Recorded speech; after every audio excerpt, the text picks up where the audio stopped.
Hello पब्लिकानो, क्या हाल चाल सभी के। थंबनेल देख के समझ में तो आ ही गया होगा कि आज हम टॉपिक क्या कवर करने वाले हैं। तो हम आज acidic strength and basic strength दोनों के बीच में घमासान युद्ध करवाने वाले हैं और ये समझने वाले हैं कि किस तरह से ये दोनों आपके बोर्ड में, whether it is SSC, CBSE, ICSE या कोई भी टॉप लेवल का बोर्ड हो या फिर कोई एंट्रेंस स्केल की बात करो आप, जेई, नीट, सीईटी और एनी अदर एंट्रेंस, हर एक में किस तरह से ये दोनों कंसेप्ट मैटर करते हैं, इन दोनों को मालूम होना जरूरी है। तो इन दोनों में जो आज घमासान युद्ध करवाने वाले हैं, इसलिए आज ट्रेडिशनल अवतार लिया हुआ है। लेट्स सी कि ये कैसे होते हैं और क्या होते हैं, और वीडियो के एंड को मिस नहीं करना बिकॉज वही इंपॉर्टेंट पार्ट है। और आई नो कुछ लोग होंगे जो शो कर रहे हैं कि हम इंसान हैं सर, और हम अगर इंसान है तो हम अपनी हरकतें छोड़ेंगे नहीं, हम सीधे एंड में भागेंगे। नहीं, ये गलती नहीं करना, बिल्कुल नहीं। कम बैक पर टॉपिक समझो कि टॉपिक क्या है, उसके बाद आपको वो टॉपिक के बारे में उसके एग्जाम्पल समझ में आएंगे। Clear? Let's go for the concept.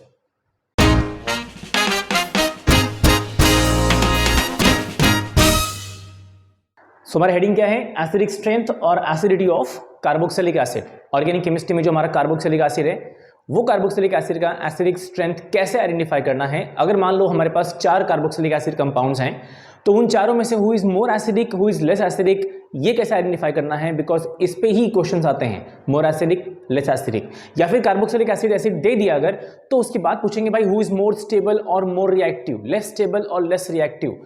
तो एक पॉइंट क्लियर रखो कि तुमको एसिडिक बेसिक स्ट्रेंथ आना चाहिए, रिएक्टिविटी स्टेबिलिटी आना चाहिए। उसके कुछ पॉइंट्स हम यहाँ पे देखने वाले हैं। सो एसिडिक स्ट्रेंथ में कुछ पॉइंट्स यहाँ मेंशन किए हुए हैं, जिनमें कुछ हैं हमारे पास रिक्त स्थान की पूर्ति करने के लिए। तो ये कुछ ब्लैंक स्पेस छोड़ा है आपके लिए, थोड़ा बहुत हम स्टडी करेंगे और प्लस साथ में मिलकर करेंगे, डोंट वरी। तो के ए, I am sure about that कि आपको 12th में जो आयनिक इक्विलिब्रियम चैप्टर होगा उसमें फॉर श्योर आपने के पढ़ा होगा। के is what? Dissociation constant of acid या फिर एसिडिटी कांस्टेंट। तो एक पर्टिकुलर एसिड का एक वैल्यू होता है, एक न्यूमेरिक वैल्यू होता है, और वो न्यूमेरिक वैल्यू अगर ज्यादा रहा, मतलब 2 कार्बोक्सिलिक एसिड है और दोनों कार्बोक्सिलिक एसिड के वैल्यूज में से एक का न्यूमेरिक वैल्यू ज्यादा हुआ, तो अल्टीमेटली वो जो एसिड होगा स्ट्रॉन्ग एसिड होगा। सो विच मीन्स कि अगर Ka वैल्यू ज्यादा रहा एंड Pka वैल्यू कम रहा, तो वो जो एसिड होगा वो स्ट्रॉन्ग एसिड होगा। तो ये जो हमारा रिक्त स्थान की पूर्ति रहेगा, इसकी जगह क्या लिखेंगे हम? बोलो भाई। Will write strong acid. So logically अगर इसका उल्टा हो गया, so lower Ka value and higher Pka value, तो एसिड कौन सा होगा? वीक एसिड होगा। The acid will be weak acid, it will be weak acid. ठीक है? तो अगर हमें न्यूमेरिक वैल्यू दिया है, जो कि देते हैं एंट्रेंस एग्जाम में, जेई, नीट, सीईटी और any entrance you talk about जिसमें केमिस्ट्री होगा, उसमें आपको ये टर्म्स प्रोवाइड करेंगे। So that moment at least alert रहना कि Ka और Pka वैल्यू से कैसे आइडेंटिफाई करना है कि एसिड स्ट्रॉन्ग है, वीक कौन सा है। नेक्स्ट है very important, deactivating group. Deactivating का मतलब क्या होता है? इलेक्ट्रॉन विड्रॉइंग ग्रुप, जो इलेक्ट्रॉन विड्रॉ करने वाला है।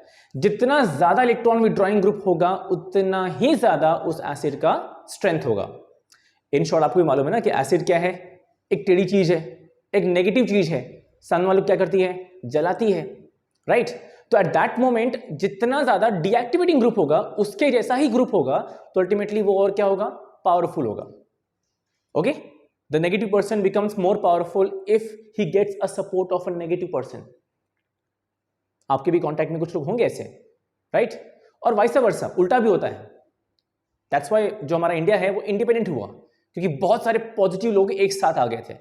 सो अल्टीमेटली ऐसा उल्टा होता है। ठीक है? सो डीएक्टिवेटिंग ग्रुप क्या करता है? डीएक्टिवेटिंग ग्रुप अगर प्रेजेंट रहा तो वो एसिडिक स्ट्रेंथ को इंक्रीज करेगा। So it will increases the acidic strength. तो ऐसे डीएक्टिवेटिंग ग्रुप अगर ज्यादा रहा तो एसिडिक स्ट्रेंथ ज्यादा होगा। लेकिन उसी का अगर उल्टा हुआ, ठीक है, activating group, electron donating group अगर प्रेजेंट रहा, तो वो क्या करेगा? वो एसिडिक स्ट्रेंथ को वीक करेगा, उसको डिक्रीज करेगा। तो acidic strength decreases if there is, acidic strength decreases if there is any activating group. Next, हमको इतना तो क्लियर हुआ कि डीएक्टिवेटिंग ग्रुप अगर प्रेजेंट रहा तो एसिडिक स्ट्रेंथ इंक्रीज होगा। लेकिन वो एसिडिक स्ट्रेंथ अगर मान लो कि 2 कार्बोक्सिलिक एसिड कंपाउंड है, दोनों में डीएक्टिवेटिंग ग्रुप प्रेजेंट है, then who is more acidic? तो आपको ये पॉइंट मैटर करता है कि closer the deactivating group to the carboxylic acid, COOH, इस ग्रुप से जितना ज्यादा नजदीक डीएक्टिवेटिंग ग्रुप होगा, उतना ज्यादा एसिडिक वो वाला कंपाउंड होगा। Okay, so closer the deactivating group to the carboxylic acid, stronger is the acid, stronger is the acid. And क्या होगा, एंड क्या होगा, उल्टा, क्या होगा, उल्टा, विच मीन्स जितना ज्यादा डीएक्टिवेटिंग ग्रुप दूर रहेगा उतना ही उसका एसिडिक स्ट्रेंथ कम होगा। लॉक करें। Likewise closer the activating group to the carboxylic acid, ठीक है, अगर एक्टिवेटिंग ग्रुप बहुत नजदीक रहा कार्बोक्सिलिक एसिड से तो लॉजिकल सेंस बनता है भाई उसका एसिडिक स्ट्रेंथ कम होगा, वीक होगा, बिकॉज हमने ये ऊपर ही कवर कर लिया था। एंड क्या होगा साथ में, एंड साथ में होगा उल्टा अगेन। ओके, क्या होगा यहां पे, उल्टा। क्लियर हुआ ये दोनों पॉइंट्स, ये दोनों मैटर करते हैं, लेकिन उससे इंपॉर्टेंटली ये भी मैटर करता है, क्योंकि अगर 3-4 कंपाउंड्स हो गए और तीनों चारों कंपाउंड्स में हमारे पास सिर्फ एक्टिवेटिंग ग्रुप है, सिर्फ एक्टिवेटिंग ग्रुप है, so who is more acidic ये मालूम होना चाहिए, या सिर्फ डीएक्टिवेटिंग ग्रुप है then who is more acidic, तो ये आपको मैटर करता है। अब वेरी इंपॉर्टेंट जो यूजुअली कंपैरिजन का मुद्दा होता है, 6th वन, अगर मेरे पास एलिफेटिक कार्बोक्सिलिक एसिड है एंड एरोमेटिक कार्बोक्सिलिक एसिड है, विच मीन्स कार्बोक्सिलिक एसिड जिसके अंदर ओपन चेन है, जो ओपन चेन वाला है वो है एलिफेटिक, एंड जो रिंग स्ट्रक्चर वाला है वो कौन, एरोमेटिक। तो मुझे बोला गया था दोनों में से हु इज मोर एसिडिक, तो लॉजिकली क्या जाएंगे हम लोग कि aliphatic carboxylic acid is more acidic in nature than aromatic carboxylic acid. But kind को व्हाई इज दैट सो, ऐसा क्यों होता है कि aliphatic is more acidic than aromatic carboxylic acid? इसका मैं जवाब दूं या आप दोगे? ऐसा मुझे लगता है कि शायद से आपको देना चाहिए, ठीक है। और बहुत बेसिक मुद्दे हैं, बहुत बेसिक पॉइंट्स हैं, तो आई थिंक इसका जो आंसर होगा वो शायद से आप बहुत बेस्ट तरीके से दोगे, मुझे ऐसा लगता है, ठीक है, क्योंकि ये आपने chapter number 14 of 11th standard या फिर like basic principle of organic chemistry या फिर जनरल ऑर्गेनिक केमिस्ट्री उसमें पढ़ा है, और बहुत कॉमन पॉइंट है, क्योंकि ये हिंट है उसका, एरोमेटिक एलिफेटिक, यही हिंट है। क्लियर हुआ? Alright, let's move for the next part जिसका नाम है बेसिक स्ट्रेंथ। सो अब आते हैं नेक्स्ट फेज पे, the last phase of the part जो है बेसिक स्ट्रेंथ और बेसिसिटी ऑफ अमाइंस। भाई बहुत कुछ चेंज नहीं किया है, मैं भी लेजी बंदा है, बहुत कुछ चेंज नहीं किया है। आपको इतना मालूम होना चाहिए कि जो कार्बोक्सिलिक एसिड के बारे में था उसी का उल्टा जो है वो सब कुछ यहाँ पे आता है बेसिक स्ट्रेंथ में। ओके, जो पॉइंट्स आपने स्टडी किए थे ऑलमोस्ट सारे के सारे जो हैं वो उल्टे हैं यहाँ पे। देखो क्या क्या है, वहां पे क्या था, कार्बोक्सिलिक एसिड में क्या था, के था, यहाँ पे क्या हो गया, के बी, इतना ही डिफरेंस है। So higher the K B value, lower the p K B value, stronger is the base. तो ये स्ट्रॉन्ग बेस है और ये क्या हो जाएगा, वीक बेस। अगर लोअर के बी वैल्यू रहा और higher P K B value रहा तो वो बेस क्या है, वीक बेस है। मैंने पहले भी कहा था, फिर कहता हूं कि के ए एंड के बी इनके वैल्यूज से कुछ क्वेश्चंस आते हैं आपके एंट्रेंस में, so better be alert on that please. Next है नंबर 2, डीएक्टिवेटिंग ग्रुप, वही अपना सदाबहार ऑलवेज का, कौन, इलेक्ट्रॉन विड्रॉइंग ग्रुप। ऑलराइट, अगर वो प्रेजेंट रहा कार्बोक्सिलिक एसिड में तो वो उसका एसिडिक स्ट्रेंथ इंक्रीज करता है। भाई यहां रहा तो क्या करेगा, क्या करेगा, उल्टा करेगा, राइट। ये क्या करेगा, बेसिक स्ट्रेंथ को डिक्रीज करेगा। ओके, बेसिक स्ट्रेंथ को डिक्रीज करेगा। वो जो लोग बैठे हैं ना पीछे मोबाइल के पीछे, भाई ध्यान दो, समझो, बहुत जरूरी है। तुम्हारे बोर्ड में, तुम्हारे एंट्रेंस में कुछ क्वेश्चंस आएंगे। क्लियर हुआ? और ये क्वेश्चंस मैटर करते हैं, जेन्युइनली मैटर करते हैं। लॉजिकल सेंस से अगर डीएक्टिवेटिंग ग्रुप यहां प्रेजेंट रहा और उसने बेसिक स्ट्रेंथ को डिक्रीज किया, तो लॉजिकल सेंस है कि एक्टिवेटिंग ग्रुप अगर प्रेजेंट रहा तो वो बेसिक स्ट्रेंथ को इंक्रीज करेगा, क्योंकि उसको सपोर्ट कर रहा है वो। क्लियर हुआ? सपोर्ट करता है। तो activating group increases, it increases basic strength. Activating group increases basic strength. Alright, because basic या बेसिसिटी मतलब क्या होता है, इट मींस जो इलेक्ट्रॉन डोनेट करता है। As per Lewis base it is electron donor, ठीक है। तो जो इलेक्ट्रॉन डोनेट करेगा, अगर ये एक्टिवेटिंग ग्रुप यहां प्रेजेंट रहा, इसने इलेक्ट्रॉन डोनेट किया, दिया, तो वो और चार्ज होगा, और जिसको देगा वो भी अपनी तरफ से इलेक्ट्रॉन दे पाएगा सामने वाले को। सो अल्टीमेटली ये इलेक्ट्रॉन दे रहा है, सामने वाला और इलेक्ट्रॉन देगा। सो घूम फिर के मतलब क्या हो गया, बेसिक स्ट्रेंथ इंक्रीज हुआ। तो Lewis acid Lewis base concept भी आपको आना चाहिए, बेसिक है, एकदम बेसिक है। ओके, फिलहाल जो मैं बोल रहा हूं कार्बोक्सिलिक एसिड में जो तुमको समझ में आया था उसी का कंप्लीटली उल्टा यहां पे है, basic strength of amines.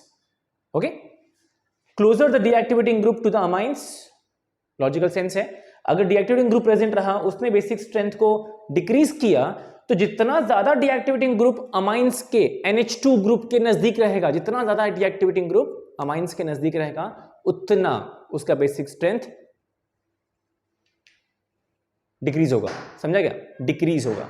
So ultimately ये क्या हो जाएगा, जो बेस होगा वो क्या होगा, weaker is the base, weaker is the base.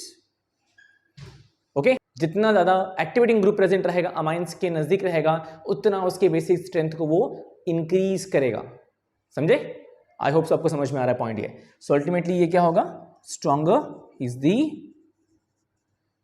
Base, stronger is the base. And the last one, the easiest one, जो रीजन, जो लॉजिक आपको मालूम था एसिड को लेके, वही लॉजिक रीजन यहां भी है। और अगर आपको अभी समझ में आ गया होगा, याद आ गया है क्या नहीं है, तो कमेंट बॉक्स में बताओ कि एग्जैक्टली क्या रीजन है कि aliphatic carboxylic acid is more basic, more acidic than aromatic carboxylic acid. वैसे ही aliphatic amines is more basic, is more basic than aromatic amines. अभी क्या रीजन है कि एलिफेटिक जो है वो ज्यादा है, ज्यादा लाइक मोर बेसिक बोल लो या मोर एसिडिक बोल लो कंपेयर टू एरोमेटिक। लॉजिक क्या है इसके पीछे का? और मैंने आपको हिंट दिया था, ये एरोमेटिक है, रिंग स्ट्रक्चर, ये एलिफेटिक है, ओपन चेन स्ट्रक्चर। बाकी आप समझदार तो हो, लिखते हैं कि आपकी समझदारी कहां तक काम आती है। फिलहाल ये एसिडिक बेसिक स्ट्रेंथ है। अब जो मैं शो करने वाला हूं उसमें कुछ एग्जांपल्स हैं जो अल्टीमेटली आ चुके हैं पहले भी।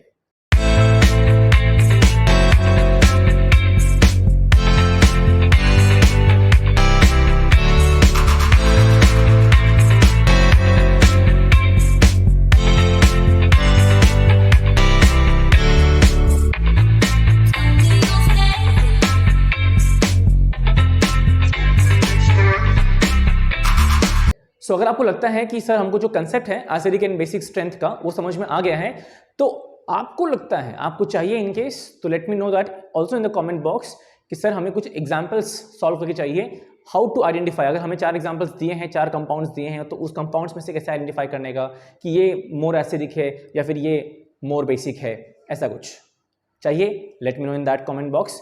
अदरवाइज बाकी क्या है, बोर्ड एग्जाम नजदीक आ रहा है, एंट्रेंस भी नजदीक आ रहा है, जेई मेन भी नजदीक आ रहा है। So it's a humble suggestion, please college के डेज को छोड़ो भाई, उसका एंजॉयमेंट तुम नेक्स्ट ईयर पक्का लोगे, वो भी डिग्री कॉलेज में, वहां तो और एकदम जाम फाड़ मजा आएगा। लेकिन सबसे इंपॉर्टेंट पार्ट क्या है, इस वक्त तुम्हारे पास टाइम नहीं है, so work on it. I know आप बहुत बार सुन चुके रहेंगे ये सब बातें, but still work on it. चलो मिलते हैं नेक्स्ट एक्सप्लोरेशन में, तब तक टेक केयर।